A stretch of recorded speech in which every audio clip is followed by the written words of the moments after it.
Le syndic a-t-il le droit de faire appel à un architecte ou un entrepreneur sans décision de l'Assemblée générale?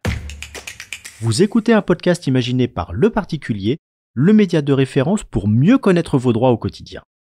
Aujourd'hui, nous répondons à la question de Françoise, copropriétaire. Le syndic de l'immeuble a fait appel à un architecte et à un entrepreneur sans l'accord de l'Assemblée générale. Elle se demande si c'est légal. Alors à vos droits? Prêt? Partez. Non Françoise. En principe, le syndic n'est pas autorisé à faire appel à un architecte, à un entrepreneur, ni à tout autre professionnel de son choix et à le rémunérer sur le budget de la copropriété sans l'accord de l'Assemblée générale. Pour pouvoir engager des travaux au nom de la copropriété ou faire appel à un architecte, il doit nécessairement obtenir l'accord préalable des copropriétaires voté en Assemblée générale. Il n'est pas nécessaire d'attendre la réunion annuelle, la décision peut être prise lors d'une assemblée extraordinaire. En outre, à partir d'un certain montant de travaux, 1 500 € par exemple, le syndic doit mettre en concurrence plusieurs entreprises afin d'obtenir leur devis. Par exception, les travaux urgents et les petites réparations d'entretien courant peuvent être entrepris librement par le syndic sans passer par l'Assemblée générale.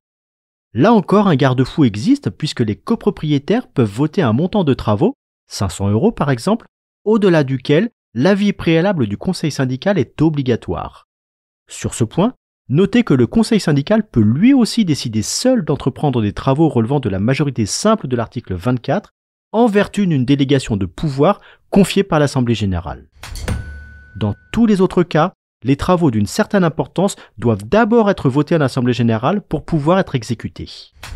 Même si le syndic est amené à solliciter un architecte dans le cadre de travaux nécessaires à la sauvegarde de l'immeuble, il doit convoquer aussitôt l'Assemblée générale pour qu'elle ratifie son initiative. En pratique, il a intérêt à consulter d'abord le conseil syndical pour éviter un vote défavorable. Si finalement l'Assemblée générale n'approuve pas la décision, la copropriété reste néanmoins engagée à l'égard de l'architecte.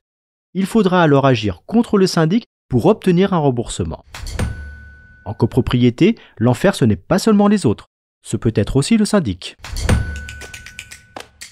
Je suis Arnaud Saugera, journaliste au Particulier, merci d'avoir écouté cet épisode. Si ce podcast vous intéresse, vous pouvez également retrouver toute l'actualité patrimoniale sur notre site leparticulier.lefigaro.fr.